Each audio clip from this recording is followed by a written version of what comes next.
In previous videos, we reviewed the first and second conjugations in the present tense. And I think you may have seen this screen in an earlier video, and it says first, second declension, and that's an error on my part. First and second conjugation. So that's what we've looked at thus far. And so we're going to put verbs aside for now and do a little work with nouns. Now, one of the things we notice is that Latin and English verbs are similar in that they change depending on who's doing what. So, for example, I see. She sees.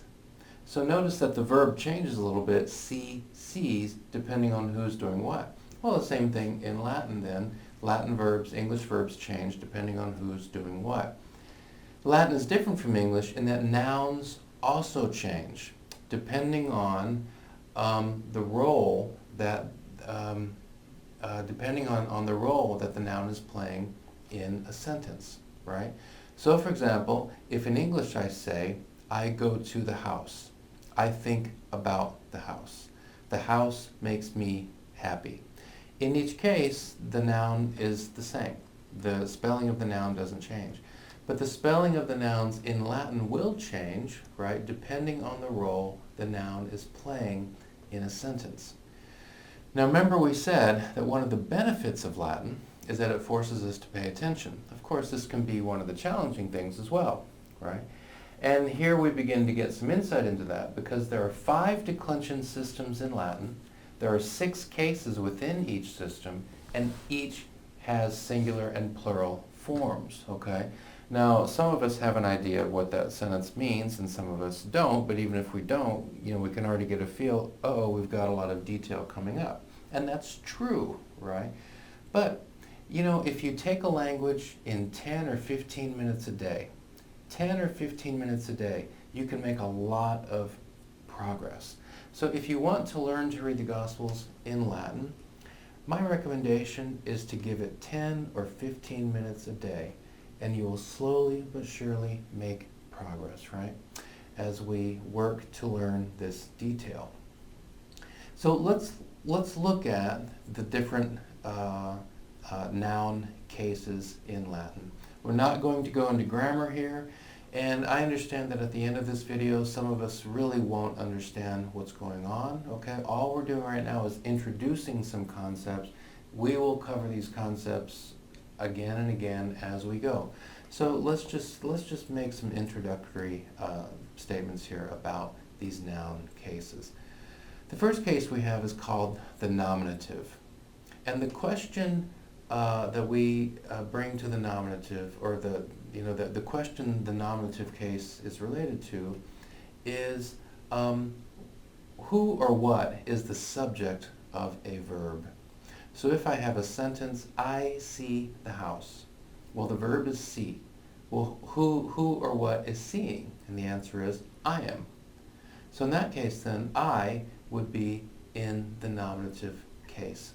The dog barks. The verb barks. Who or what is barking? The dog. So the dog is in the nominative case. Look at the sentence we have. Nemo servus potes duobus dominus servire. No servant is able to serve 2 masters, okay? Well, to make things a little simpler, let's take off the nemo or the no, and let's make it a positive sentence. A servant is able to serve 2 masters, okay? Now in Latin, there's no such thing as a or the, so in English translations you have to put them in. So if the sentence simply said, servus potes duobus dominus servire, okay? A servant is able to serve 2 masters. The servant is able to serve 2 masters. Now that's actually the opposite of what Luke 16 says, but for the sake of just understanding the nominative case. So let's take off the nemo. Servus potes duobus dominus servire. A servant is able to serve 2 masters. So we have potestare, to be able to, servire, to serve. Who or what is doing the action of being able to do and serving? The answer, the servant. So in this case, servus is in the nominative case. Okay, here we have homo erat dives. Okay, a man was rich. Erat is a past tense of the Latin verb for to be. Being, of course, is a kind of action, right? Living, surviving, breathing, being, that is a kind of action. Well, who or what is doing the action of being in the past tense? Well, in this case, it's a man.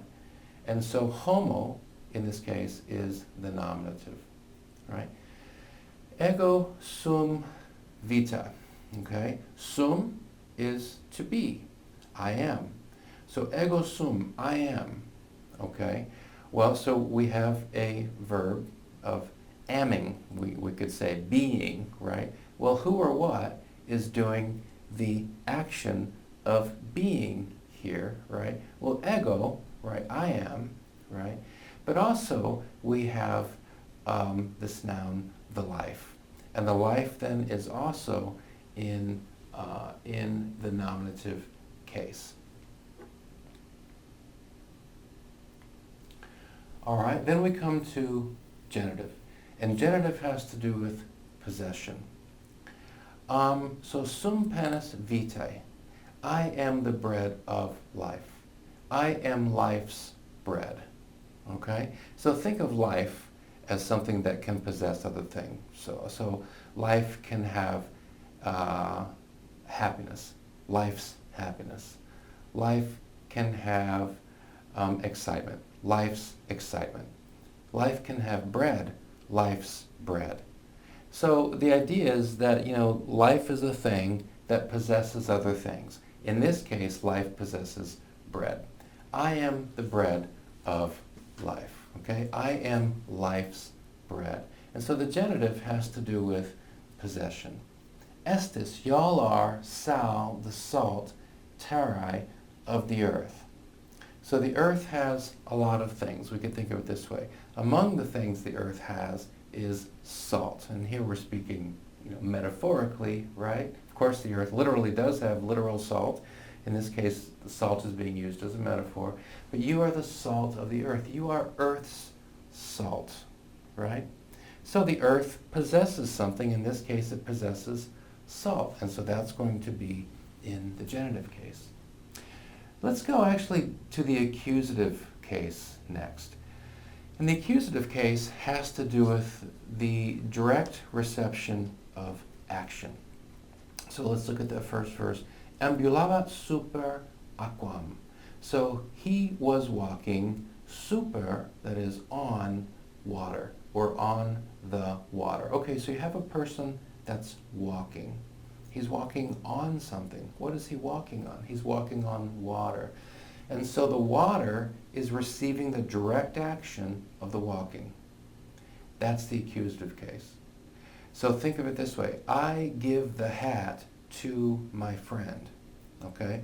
Well, my goal is to give the hat to my friend. But the hat receives action before my friend does.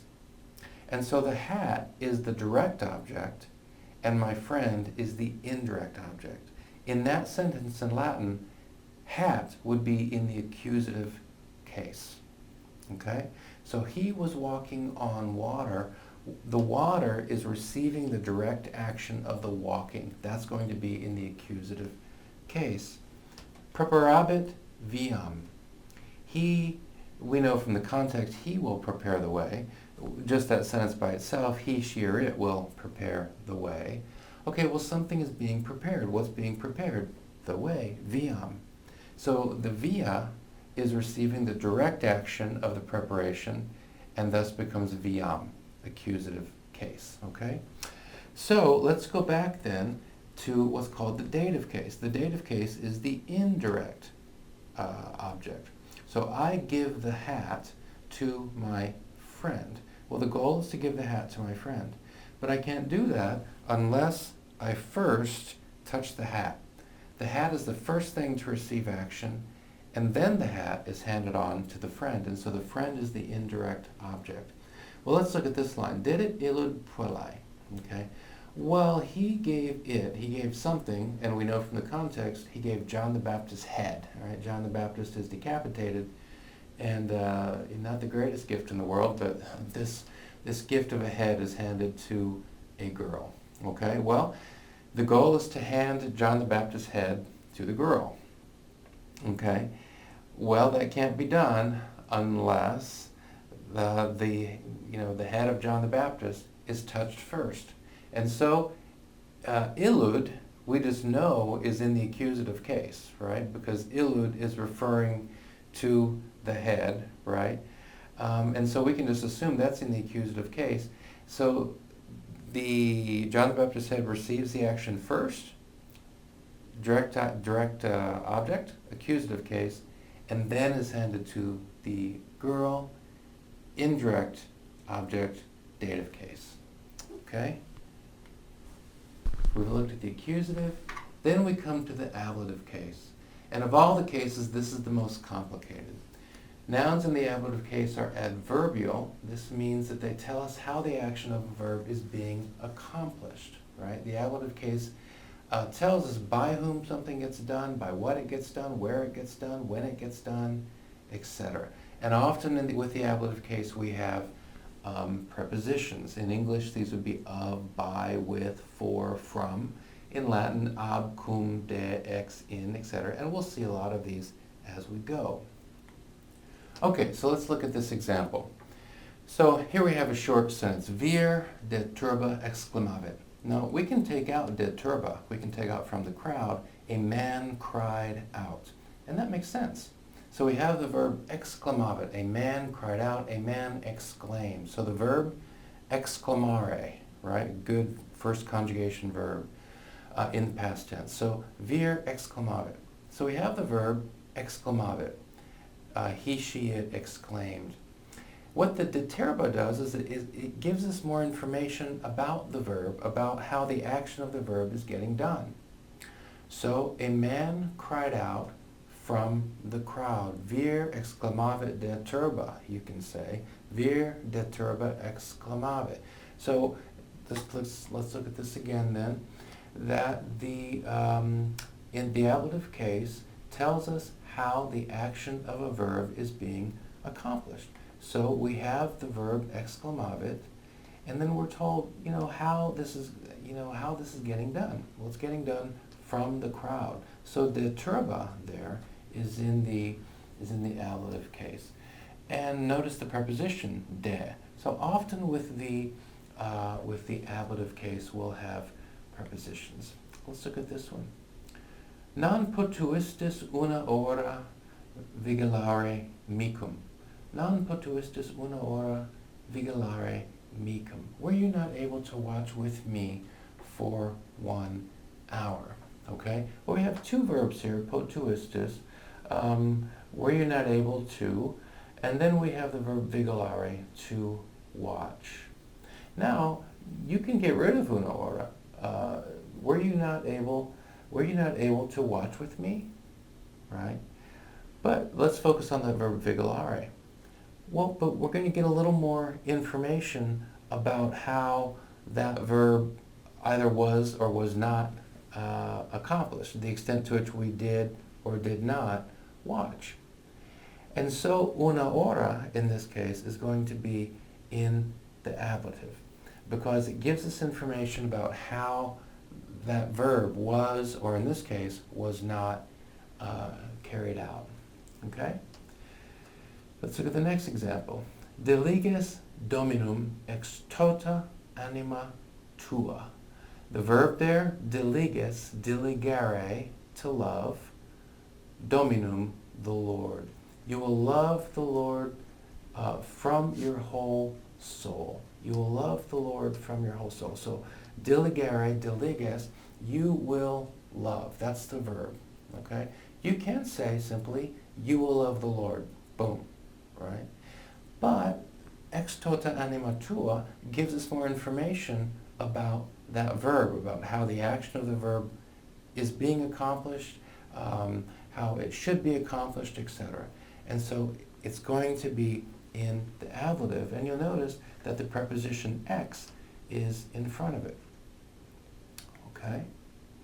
Then we have what's called the vocative case, but I'm really not going to spend any time on that because it doesn't really show up much in the Gospels, except for when when the Lord is being addressed directly. And for example, in this case, in Matthew 7:21, not everyone who says to me, Lord, Lord, right? In this case, what's called the vocative is being used, but the vocative just isn't used, aside from this, so far as I know, in the Gospels. And so we're not going to look at it here, okay? Okay, so I understand that for some of us, maybe this is a review, for others of us, it didn't make a whole lot of sense because this is new to us. We don't have noun cases in English. Don't worry about that. All I'm trying to do right now is to give you just a simple intro to some of these concepts. And if it's not clear, it will become clear as we go on, so long as we give the language 10 or 15 minutes a day. That's all we need to do, 10 or 15 minutes a day. So we have the nominative case, that is the subject of the verb. Who or what is doing the action of the verb? We have the genitive case, which has to do with possession, okay? We have the accusative case, which has to do with direct action, with nouns receiving direct action. We have the dative case. This is where nouns are receiving indirect action. We have the ablative case, which tells us how the action of a verb is being accomplished. And as I've said, this is the most complicated, but it's nothing to worry about. We'll see plenty of examples as we go. And then there is the vocative case, but really I don't think we need to worry about that when it comes to the Gospels because it's just not used much at all in the Gospels. Here's what a representative first declension noun looks like then declined. Okay, now we have 5 different declension systems. Here's the first declension: philia, filii, filii, filiam, philia. Notice that the nominative and the ablative are the same. Notice that the genitive and the dative are the same, right? The accusative, more straightforward, but nominative, ablative are the same, genitive, dative are the same. So how are we going to know what's what? And the answer to that is we're going to know what's what because we're going to give it a little bit of time every day and we're going to slowly work it out, right?